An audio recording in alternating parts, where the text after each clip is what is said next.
Forget my nuts, today we are making a rich, vibrant pistachio pesto. It's instantly creamy, ready in minutes, and it will level up your pasta game. Let's go. I start by turning the oven on to 180 degrees. Then I take a clove of garlic.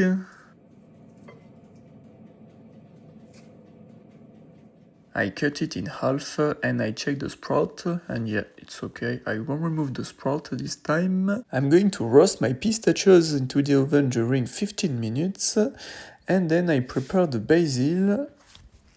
And you've got all the ingredients into the description below, and I put my basil leaves into the blender. It's okay for my pistachios, I will let them cool down and then I put them into the blender.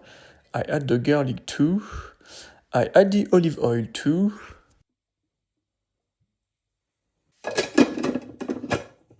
Boom boom into the blender. I could have done this recipe with the mortar as well. I add the Parmesan cheese. And you see the green is very dark, then we need to add the lemon juice.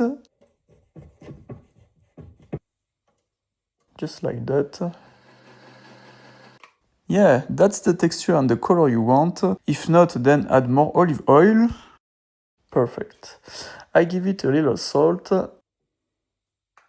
Of course, I want to taste it. Yeah, not that bad. Thanks for watching. If you want more simple Mediterranean recipes like this one, then subscribe to the channel and I'll see you in the next one. Bye!